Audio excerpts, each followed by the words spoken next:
Welcome to Mrs. Z's Chemistry. In this video, we will discuss the periodic table. Elements are grouped together according to similar properties. So for example, lithium, sodium, and potassium are all grouped in the same column, the same first vertical column that's listed on the periodic table. They all react violently or explosively with water.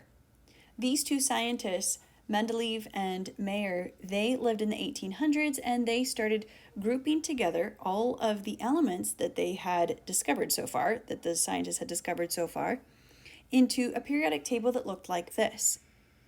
They were able to actually predict elements that hadn't yet been discovered based on the different elements that were around in the groupings, the way they had organized all of the elements.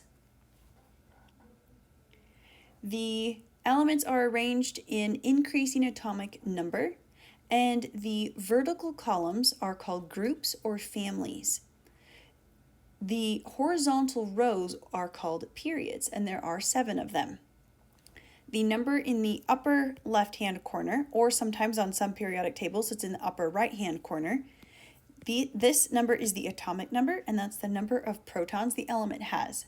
Of course, there's the element symbol listed on the periodic table, the average atomic mass, and then some periodic tables also list the name, hydrogen, underneath the element symbol as well.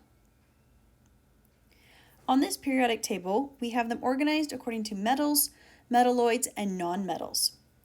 We often have a staircase listed on the periodic table that looks like this. It moves over one and then down, and then over again to the right, and then down, and it keeps going to the rest all the way to the very end of the periodic table. Anything that is above this staircase are called nonmetals, particularly the green ones, the ones shaded in green here. And then the yellow ones that are typically underneath the staircase are metals. Metalloids are some of the elements that are right on either side of this staircase. On this periodic table here, all of the elements that are listed in red are gas at room temperature, the blue ones are liquid at room temperature, and the black ones are solid at room temperature.